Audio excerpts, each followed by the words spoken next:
Los niños pueden pasar a su clase. Mientras los niños van a su clase, vamos a buscar el Evangelio de Juan. En el Evangelio de Juan, el capítulo 2, y vamos a comenzar en el versículo 12.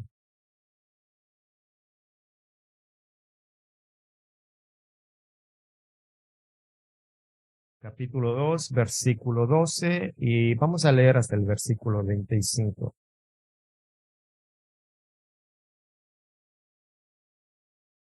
Después de esto, Jesús bajó a Capernaum con su madre, sus hermanos y sus discípulos, y se quedaron allí unos días. Cuando se aproximaba la Pascua de los judíos, subió Jesús a Jerusalén, y en el templo halló a los que vendían bueyes, ovejas y palomas, e instalados en sus mesas a los que cambiaban dinero. Entonces, haciendo un látigo de cuerdas, echó a todos del templo, juntamente con sus ovejas y sus bueyes. Regó por el suelo las monedas de los que cambiaban dinero y derribó sus mesas. A los que vendían las palomas les dijo: saquen esto de aquí. ¿Cómo se atreven a convertir la casa de mi padre en un mercado? Sus discípulos se acordaron de que está escrito: el celo por tu casa me consumirá. Entonces los judíos reaccionaron preguntándole: ¿qué señal puedes mostrarnos para actuar de esta manera? Destruyan este templo, respondió Jesús, y lo levantaré de nuevo en 3 días. Tardaron 46 años en construir este templo, ¿y tú vas a levantarlo en 3 días? Pero el templo al que se refería era su propio cuerpo.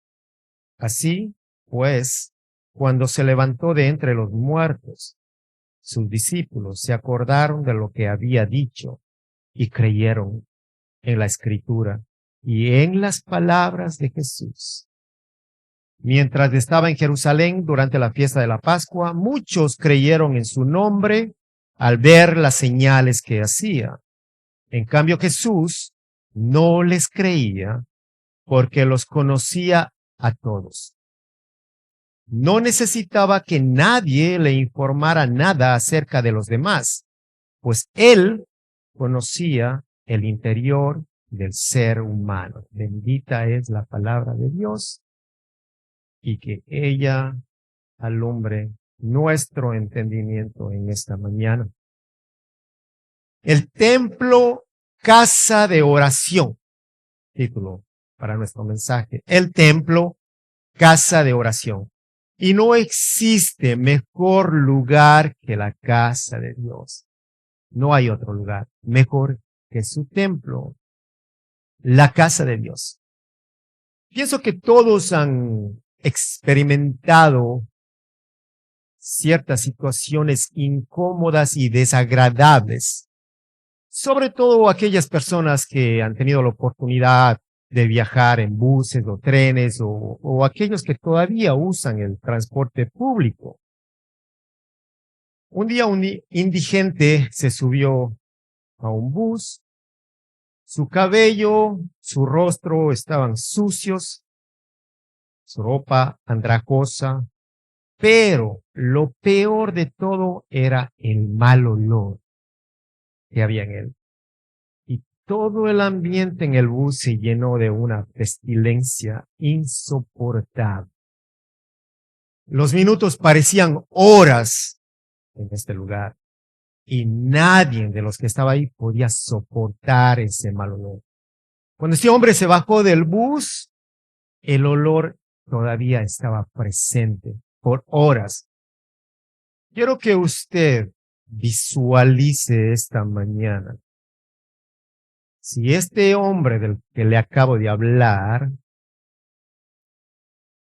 llegara a su casa y se sentara en su mesa, su familia, y luego de eso se va a la sala, a su sala, a tomarse un café sentado en su sofá, algo imposible humanamente, porque nadie de los que está presente lo permitiría. Nadie. Si golpeara su puerta, ni la puerta le abriría al verlo. Peor, invitarlo a su casa. ¿Por qué razón? Porque todos cuidan sus casas. Porque sus casas están limpias, tienen olores agradables, están ordenadas. Temprano en la mañana la mujer está arreglando, barriendo, todo el tiempo está purificando, todo el tiempo quiere mantenerla limpia. Cuida su casa todo el tiempo. Y nadie desea que su casa esté sucia, que esté desordenada. Mucho menos quiere que lleguen indigentes a su casa, ensuciarla, llenarla de mal olor. Nadie desea algo así. Pero ¿sabe algo? Nuestras ropas muchas veces están peor que de esos indigentes delante de Dios, porque están manchadas de pecado, porque están sucias, porque están llenas de maldad, llenas de celo. Y sin embargo, Dios nos permite llegar a su templo, a su casa. El pecado es un mal honor. Es intolerable delante de Dios. Delante de Dios, de su santidad, de su pureza. Hermanos, la envidia, el orgullo, la falta de reverencia son peor que esos trapos sucios de los indigentes delante de Dios. El pecado ha sido bienvenido en las iglesias. El mundo es parte de la liturgia. No hay discernimiento. ¿Qué hacemos en el templo? Quiero preguntar esta mañana y responderles mientras desarrollamos este mensaje. ¿Qué hacemos nosotros en el templo? Y la pregunta, ¿qué hacían en aquel entonces en el templo? Bueno, había rituales, tenían que pagar tributos, había ofrendas y muchas cosas más, dice el versículo 12. Después de esto, Jesús bajó a Capernaum con su madre, sus hermanos y sus discípulos y se quedaron allí unos días. Cuando se aproximaba la Pascua de los judíos, subió Jesús a Jerusalén. Después de las bodas de Caná en Galilea, que ya estudiamos, Jesús continuó su recorrido, pasa por Capernaum y ahora nos dice Juan que llegaba a Jerusalén. Y los judíos estaban por celebrar una de sus fiestas. Y Juan la describe como la Pascua. ¿Pero qué más? Como la Pascua de los judíos. Ya no era la Pascua del Señor, como se lo describió Moisés en Éxodo 12:27. Ahora dice la Pascua de los judíos. Y esta Pascua de los judíos era una fiesta religiosa, era un rito que por tradición se debía cumplir. Por tradición. Pero sabe, la Pascua hablaba de aquel que ya había venido. Y Juan se los había anunciado muchas veces.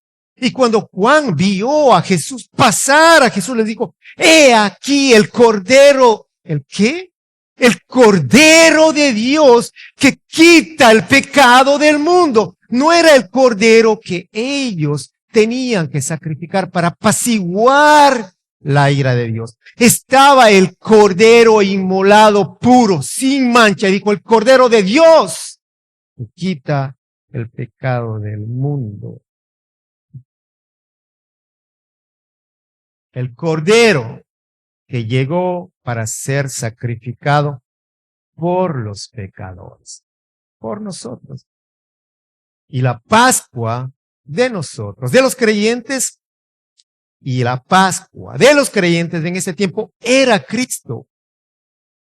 porque él había sido sacrificado por ellos. Y Pablo les dice a los Corintios en su primera carta, 5:7, limpiaos pues de la vieja levadura, para que seáis nueva masa sin levadura como sois, porque nuestra Pascua, que es Cristo, ya fue sacrificada por nosotros.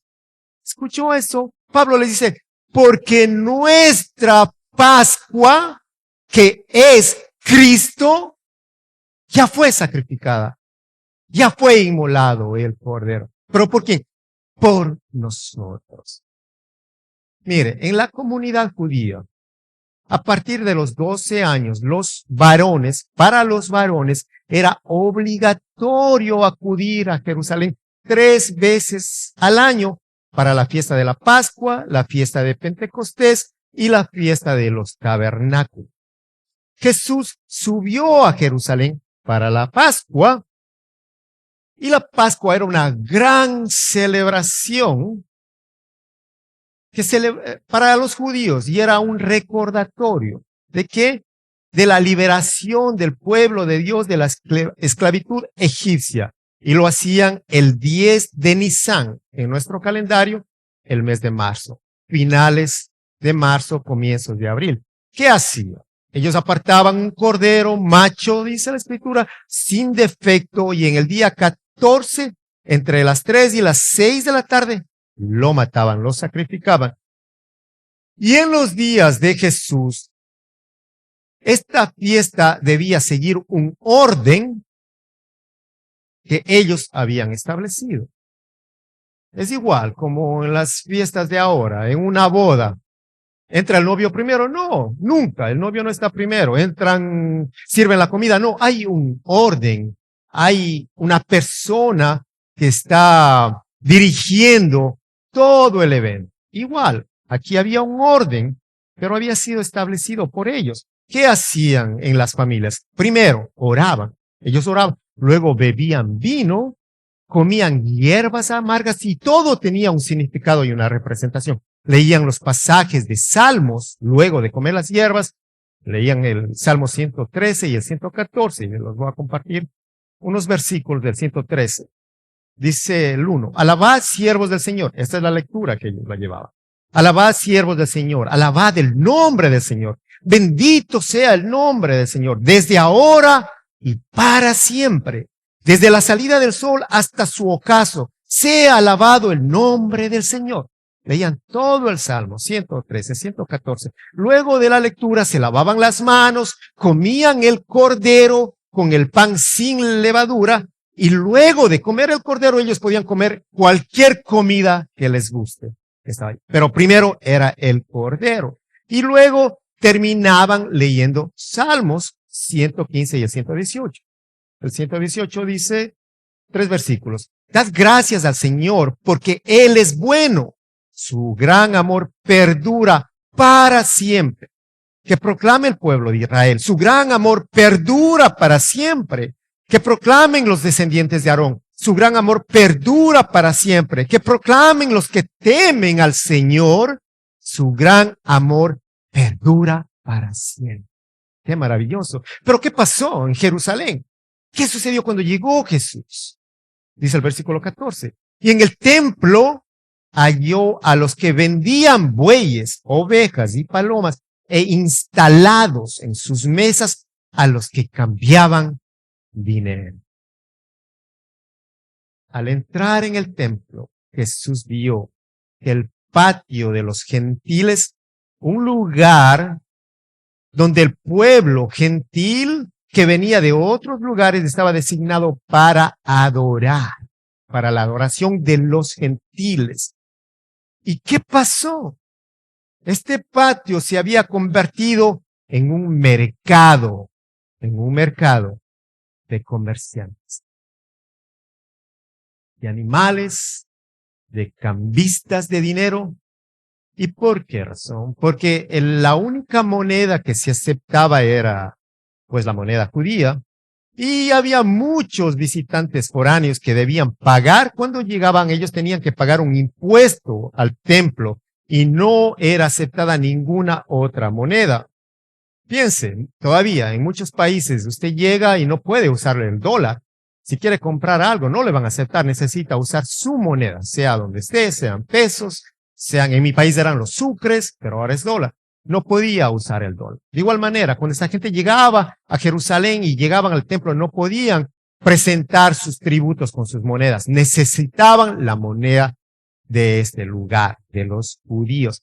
Y aquí estaban los cambistas, esperando para poder llevar a cabo sus negocios. Dice un comentarista que este día parecía como el primer día de feria de un pueblo. Hermanos, yo ahora que estaba en Ecuador, pasé por un lugar donde había una feria, la llaman la Feria del Ganado. Hermano, es asombroso porque uno no está familiarizado con eso. Aquí nunca usted ve eso. Y si lo vuelve a ver a los 20, 30 años, usted se queda asombrado. Pasé por un lugar, un campo abierto grande, había camiones con vacas, borregos, caballos, de todo. Y de verdad, hermano, y usted ve qué están haciendo los animales. No tienen servicios portátiles para los animales. Usted sabe lo que pasa todo alrededor con tanto animal, tanta gente. Hermano, no es que yo estaba asustado, pero sorprendido por no haber visto por tanto tiempo muchos comerciantes, mucho bullicio. Y dice, pues, un comentarista, parecía una festividad del pueblo. De esa manera se veía como una fiesta, como una feria en el pueblo, lleno de ruido, de confusión.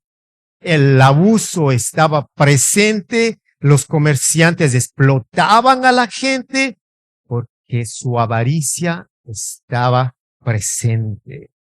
Habían perdido toda reverencia para el templo. Estaban en el templo.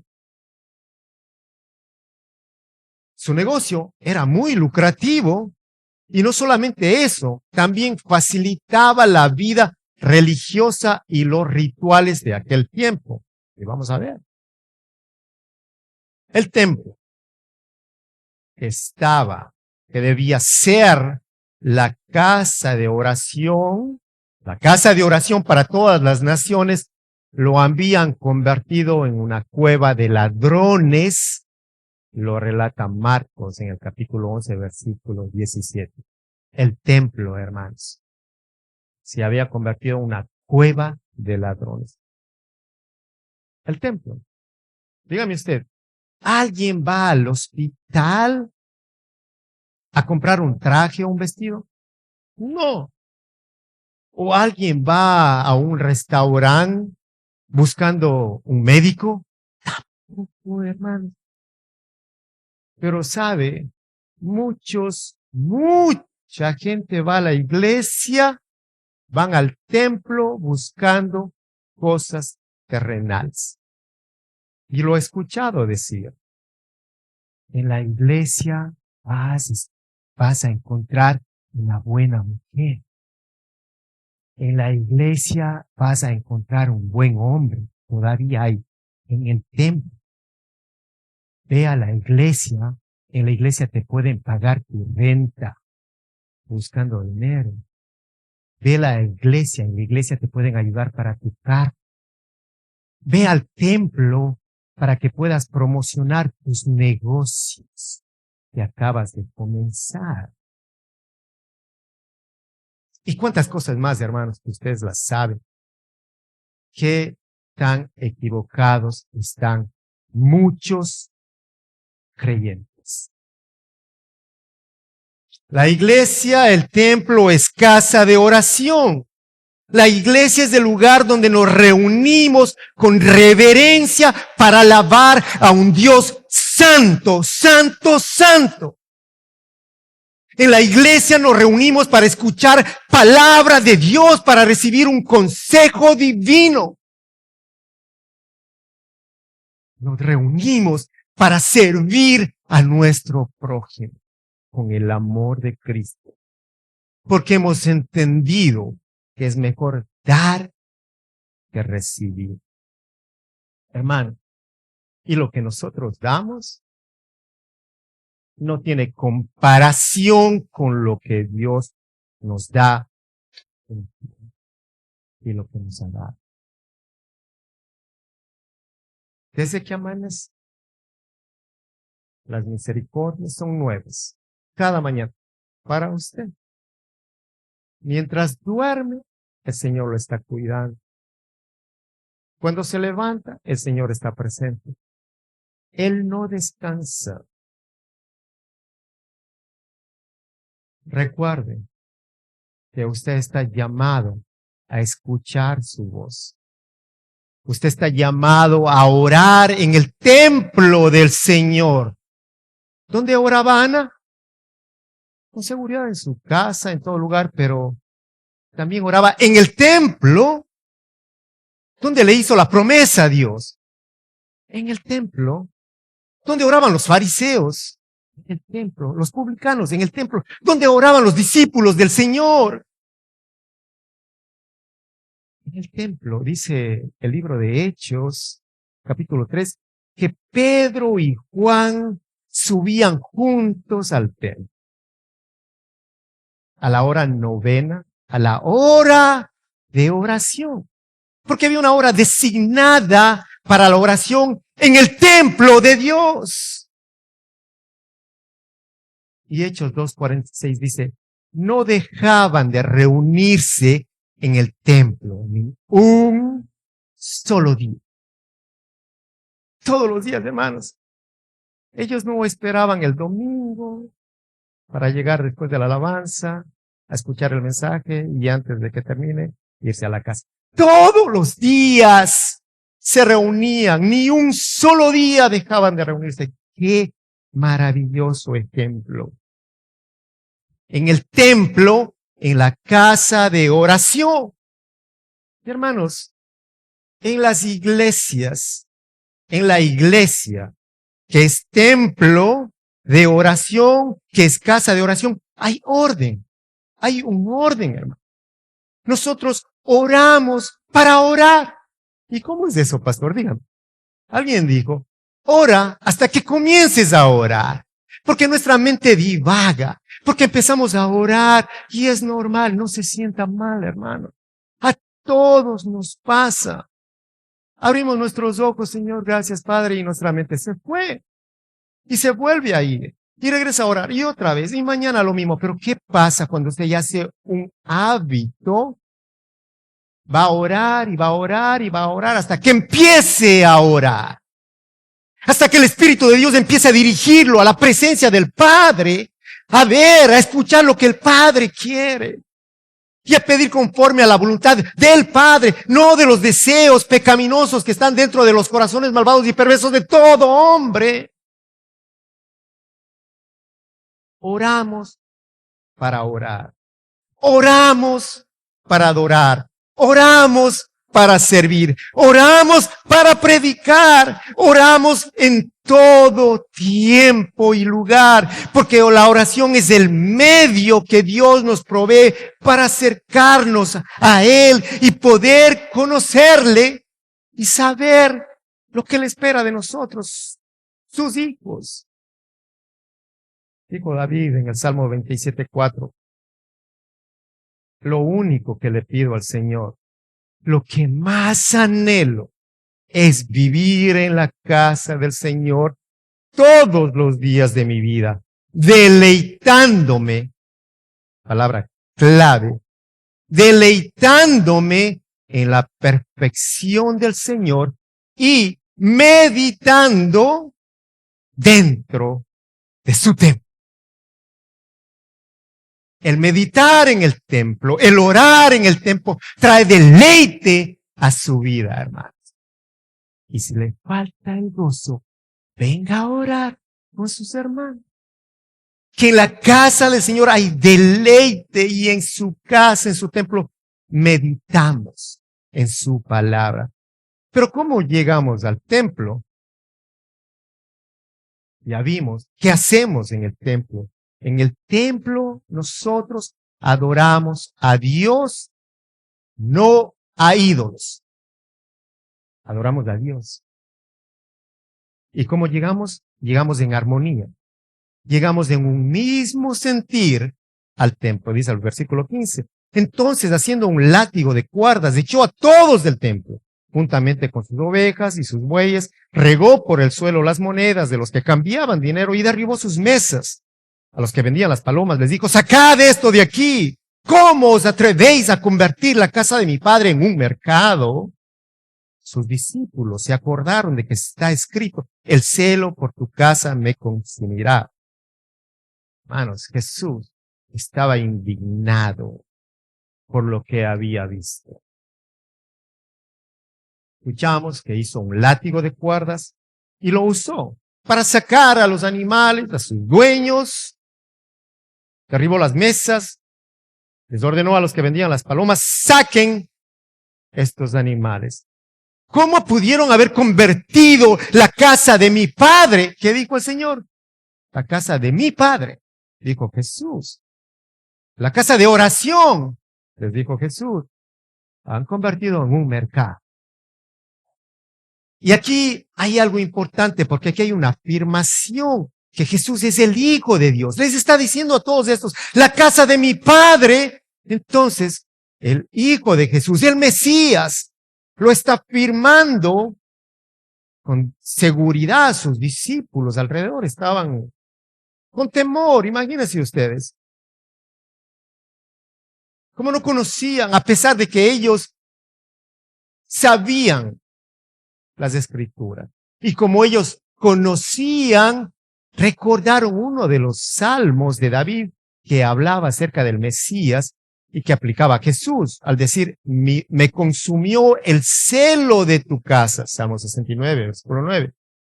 Y en esta ocasión están recibiendo una señal de su divinidad de parte de Jesús. ¿Y cuál es la enseñanza de este acontecimiento? ¿Cuál es la aplicación para nosotros hoy? Bueno, ¿cuál es la aplicación? Que nosotros no estamos llamados ni debemos tolerar los negocios ilícitos, abusivos dentro del templo. Deben ser expulsados del templo, como lo hizo Jesús con los animales y los negociantes. El templo es casa de oración, donde oramos y adoramos a Dios. Pero sabe, es triste saber, y muchas veces mirar, porque en muchas iglesias se ven, y no uno, muchos, mirar a negociantes, lobos, rapaces que llegan disfrazados de ovejas a las iglesias. Pero el mayor problema no son los lobos, es la falta de discernimiento de los llamados a cuidar el templo. Cuando no hay oración, no hay discernimiento.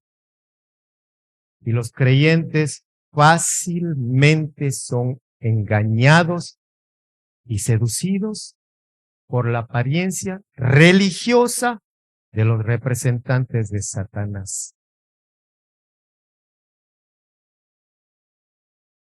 Antes de que Dios me salvara, mi percepción sobre el cristianismo era hipocresía, abuso, manipulación.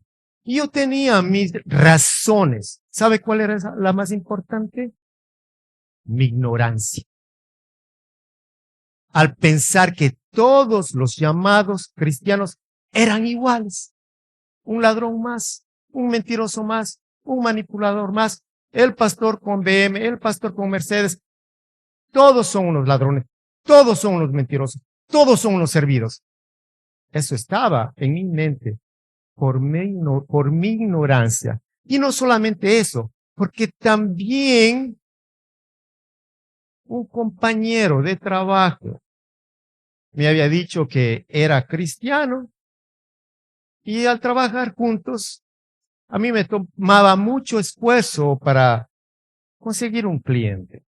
Y este llamado cristiano, a él le llovían los clientes y hacía muchísimo dinero. ¿A base de qué?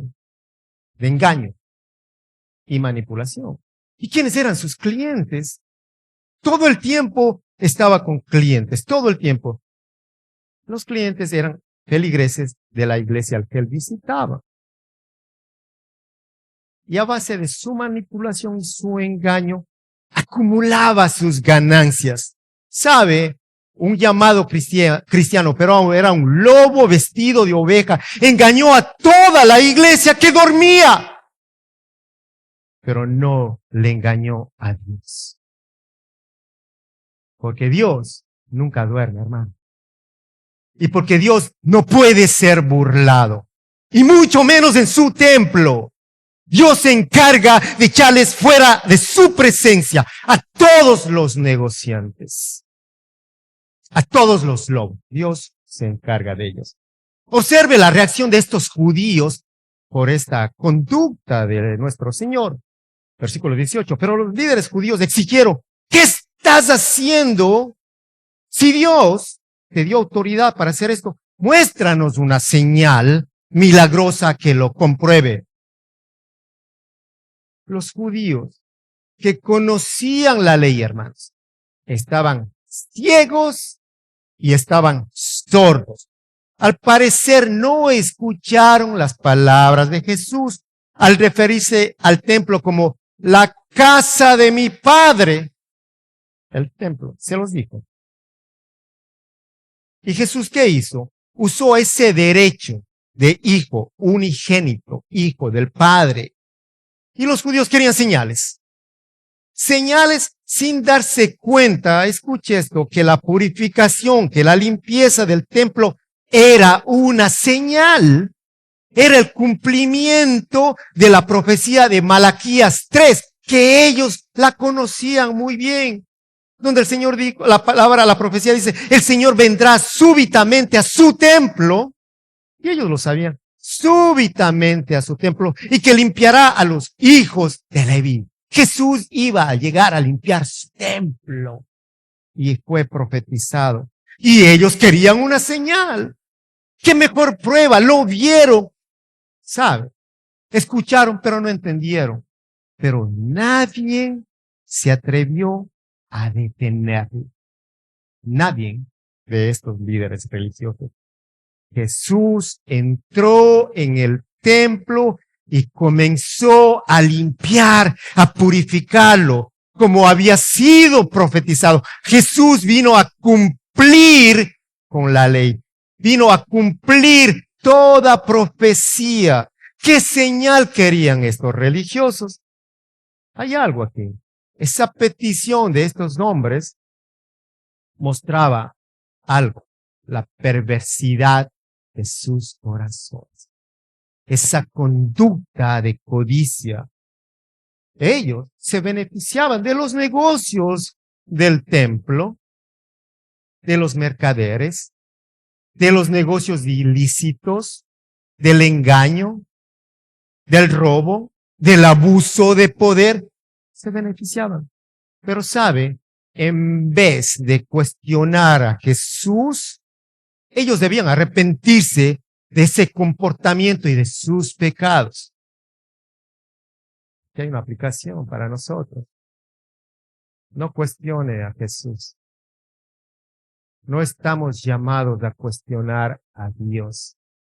Estamos llamados a arrepentirnos de nuestro pecado, a confesar nuestros pecados. Y estamos llamados a pedirle perdón a Dios, no a cuestionarle. Pero sabe, a estos negociantes no les interesaba orar en el templo.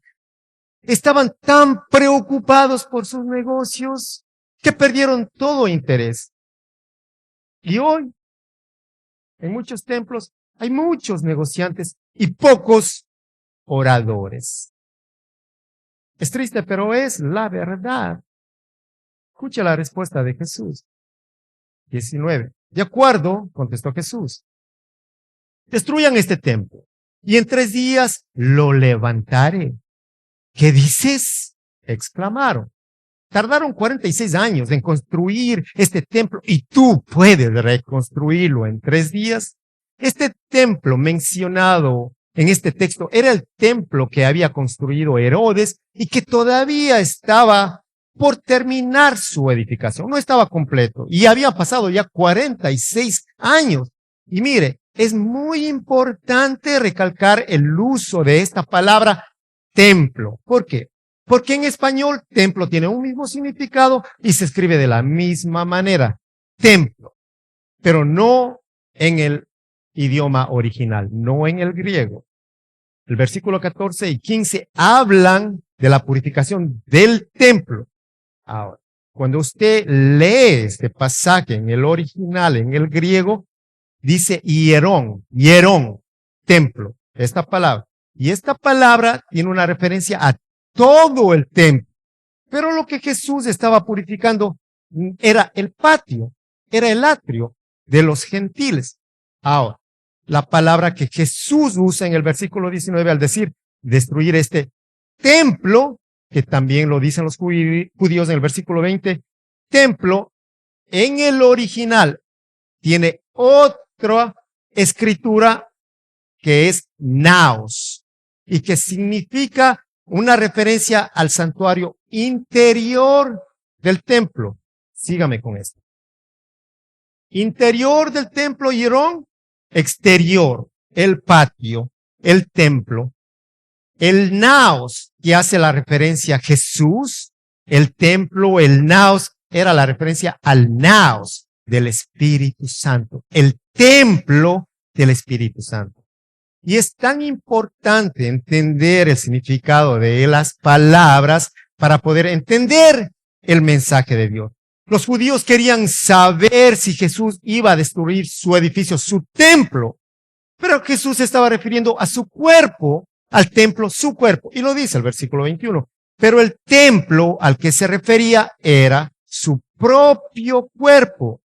¿Y qué hace el apóstol Pablo? Él habla del cuerpo humano como el templo del Espíritu Santo, el naos del Espíritu Santo. Les dice a los Corintios, primera carta, 6:19, ¿no se dan cuenta de que su cuerpo, ¿de qué?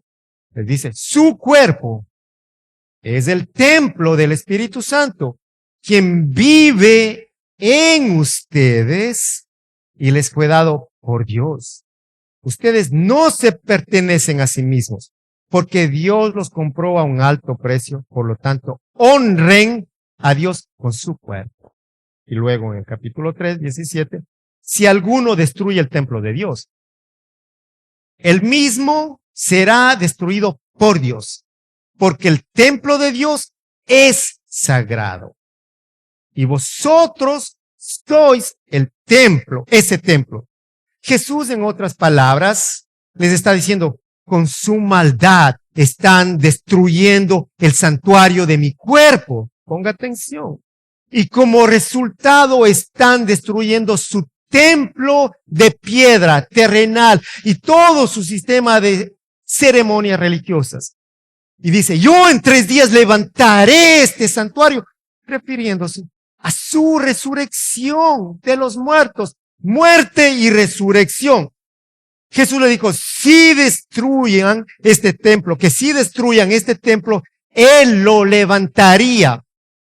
Esta palabra, levantaría, proviene del griego egeiro, que significa despertar, despertar. Y la referencia que a la resurrección, despertar de la muerte.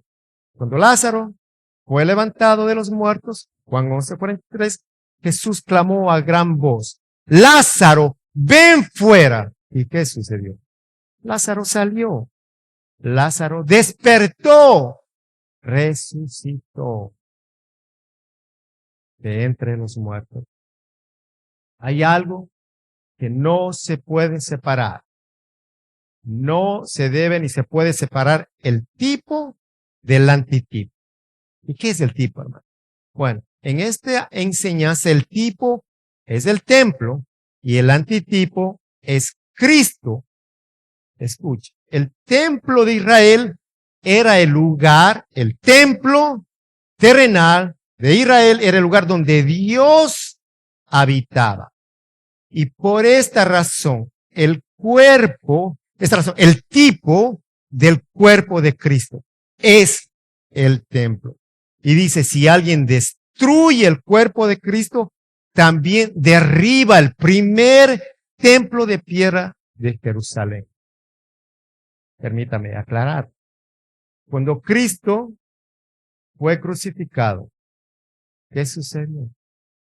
El velo se rasgó de arriba abajo. Ese terrible crimen en la cruz del Calvario, ¿qué pasó? Resultó en la destrucción de Jerusalén con su templo terrenal. Y de una manera similar, la resurrección de Cristo, Juan 10:18, ¿qué hace? Implica la resurrección de nuestro Señor, implica el establecimiento de un nuevo templo, su iglesia, nosotros. Un santuario hecho sin manos de hombre, dice Marcos 14:58. La iglesia, la asamblea, la congregación es el templo de Cristo, es la casa de oración. Nosotros somos el cuerpo de Cristo, somos la iglesia que Dios ha establecido y ha levantado con Jesús. La muerte de Jesús, al igual que la resurrección, eran necesarias. Jesús debía morir, tenía que morir para resucitar.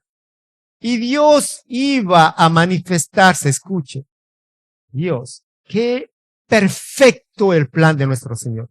Dios iba a manifestarse ya no en un templo de piedra, ya no, terrenal, sino en el Verbo hecho carne, su Hijo unigénito, Jesús de Nazaret.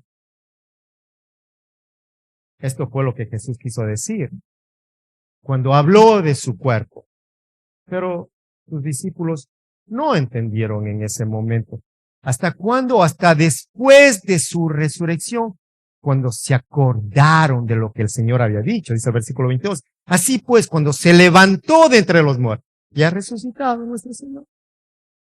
Sus discípulos se acordaron de lo que había dicho y creyeron en la Escritura y en las palabras de Jesús. Pero ¿qué pasó con otro grupo? Aún viéndolo resucitado, muchos judíos endurecieron su corazón incrédulo frente a la verdad de Dios. Mientras los discípulos recordaban lo que Jesús había dicho y creyeron porque estaba profetizado, creyeron en las Escrituras, lo que ellos buscaban en las Escrituras lo encontraron en Cristo. Frente a frente. Hoy hay mucha gente, no entiende la palabra. ¿Qué dirá el pastor? Por ahí. No entiendo nada de lo que habla y lo que dice. ¿De qué predicó el pastor? No sé, predico bonito, pero algo bonito predico. Y se demoró mucho tiempo. Hoy se demoró 55 minutos. Sabe el tiempo que se demoró, pero no sabe ni el título del sermón. No sé, creo que de Jesús. Muchos se olvidan, no entienden la palabra de Dios en el momento que la palabra es predicada. Y por eso, ¿qué? Hay necesidad de volver a las Escrituras, hermano. Usted tiene que ir a su casa y volver y abrir. Juan 2, estamos en el capítulo 2. No sé qué versículo. Lea todo el capítulo. Déjeme leer. Lea nuevamente la palabra de Dios. Lea, medite en la palabra de Dios y pídale al Espíritu Santo que le ayude a entender el mensaje de Dios. Señor, perdóname, Espíritu de Dios, háblame, enséñame, que todavía no entiendo. Revélame cuál es tu mensaje para mí. ¿Por qué llegamos al templo? ¿Sabe por qué llegamos al templo? Porque sabemos que Él nos espera. Y quiero que no se olvide de este punto. ¿Y por qué están los hermanos orando? ¿Y para qué han llegado? ¿Y qué hacen ahí? Porque tienen la convicción de que Dios lo espera. Porque tienen la convicción que tienen una cita única, que no hay otra mejor, ni con su esposa, ni con sus hijos, ni con sus padres, ni sus amigos. No hay otra mejor que esa cita con su Salvador. Que esos hermanos y hermanas tienen esa convicción y esa seguridad que es mejor estar en casa del Señor. Por eso llegamos al templo, porque sabemos que Él nos espera. Y dice el 23, mientras estaba en Jerusalén durante la fiesta de la Pascua, muchos creyeron en su nombre al ver las señales que hacía. En cambio, Jesús no les creía, porque los conocía a todos. No necesitaba que nadie le informara nada acerca de los demás, pues Él conocía el interior del ser humano. Y Jesús hizo muchas señales, milagros, muchos en Jerusalén, y mucha gente creyó en su nombre, en sus milagros, pero las señales y los milagros tenían un efecto en sus vidas temporal. A pesar de que aparentemente confiaban en Jesús como un gran profeta, como el Mesías, sin embargo, Jesús sabía y conocía sus intenciones, de sus corazones. Las palabras de confesión de estas personas no le convencieron a Jesús.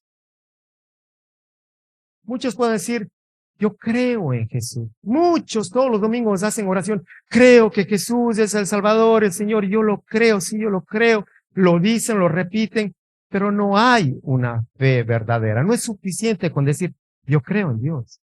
Yo creo en Jesús. ¿Por qué? Porque muchos se mueven por la música. Otros se mueven por las luces. Otros se mueven por el criterio, por la saltadera. Muchos se mueven por emoción. Se mueven también por lo sobrenatural de los milagros, porque vemos milagros. Pero ¿sabe qué sucede? Se mueven por emoción porque vuelven a su pecado. Y Jesús sabía lo que había en los corazones de estas personas. Y Dios, ¿sabe qué? También sabe lo que hay en el corazón de cada uno de nosotros. Él lo conoce muy bien. Yo no. Usted no. Pero Dios sí sabe lo que hay en el corazón de todo ser viviente. El profeta Jeremías dijo en el capítulo 17, versículo 9, el corazón humano es lo más engañoso que hay y extremadamente perverso.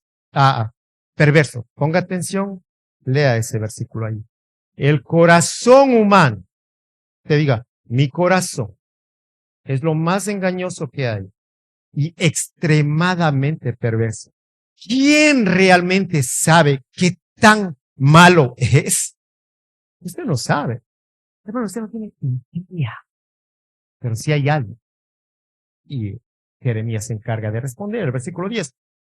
Pero yo, el Señor, investigo todos los corazones. ¿Y qué más?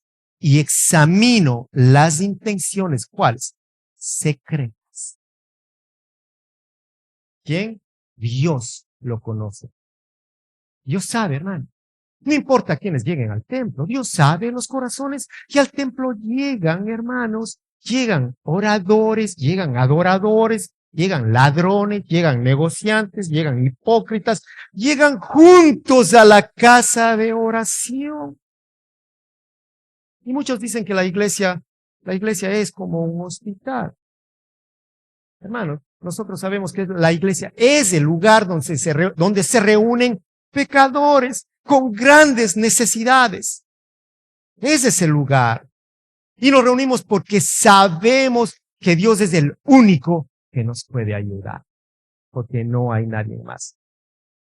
Entonces, ¿qué vamos a hacer? Una aplicación más. Vamos a reunirnos en la casa de oración. ¿Y qué vamos a hacer en la casa de oración? Vamos a orar. Vamos a interceder. Porque Dios nos llama a orar. Cuando los creyentes oran, la alabanza llega como un olor grato a la presencia de Dios. Le repito, cuando los creyentes oran, la alabanza llega como un olor grato a Dios y los santos que oran y adoran son santificados. Qué maravilloso. No solamente es, somos purificados por la palabra de vida. De los negociantes se encarga Dios. Porque su templo no puede ser profanado por el pecado. Jesús limpió el templo terrenal en Jerusalén. Y en la cruz, dando su vida,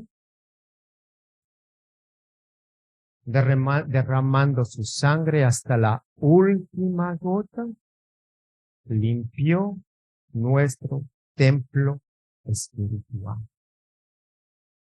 Al entregar su vida, Él fue menospreciado. Él fue herido por nuestras rebeliones, molido por nuestros pecados. Se hizo maldito por nosotros al tomar nuestros pecados, para hacernos santos, dice el profeta Isaías, para limpiarnos de toda maldad, para darnos nueva vida en Él. Entonces, ¿qué hacemos aquí, hermano? ¿Por qué estamos aquí? ¿Usted conoce las intenciones de su corazón? Posiblemente no. Y posiblemente usted está preguntándose, ¿y qué puedo hacer yo? Le voy a pedir algo. A todos ustedes que inclinen su rostro en este momento y que no se preocupen por lo que estén haciendo. Todos vamos a inclinar nuestro rostro en este momento. No se preocupe por los que están a su lado. Incline su rostro y ahora incline su corazón y pídale perdón a Dios ahí donde usted está sentado. Que yo le voy a pedir perdón por mí y por todos los que no están. Dice la palabra que si humillare mi pueblo, sobre el cual mi nombre es invocado, y oraren y buscaren mi rostro, y se convirtieren de sus malos caminos, entonces yo oiré desde los cielos y perdonaré tus pecados y sanaré su tierra.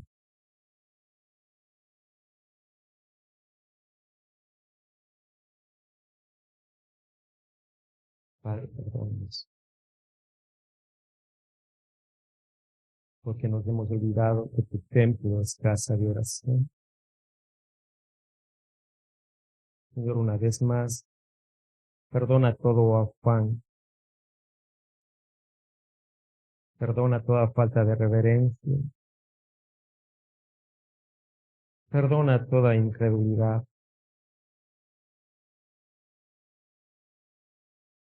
Señor, queremos adorarte a ti y despojarnos de todo ídolo. Ayúdanos a no ser negociantes de las cosas sagradas, del tiempo de oración, del tiempo de predicación. Ayúdanos, Señor, a no convertirnos en esos negociantes de tu tiempo y del trabajo y de los quehaceres, a dejar a un lado tu casa por otros negocios. Espíritu de Dios, enséñanos y guíanos. Necesitamos tu ayuda urgente. Y que el resto de nuestros días lleguemos a tu templo con reverencia, con expectativas, para adorarte a ti, mi Señor. Y que tú seas exaltado, Señor. Tu pueblo, tu iglesia, el cuerpo de Cristo, dobla su corazón en esta mañana y se humilla en tu presencia para que nos escuches y nos perdones, Señor.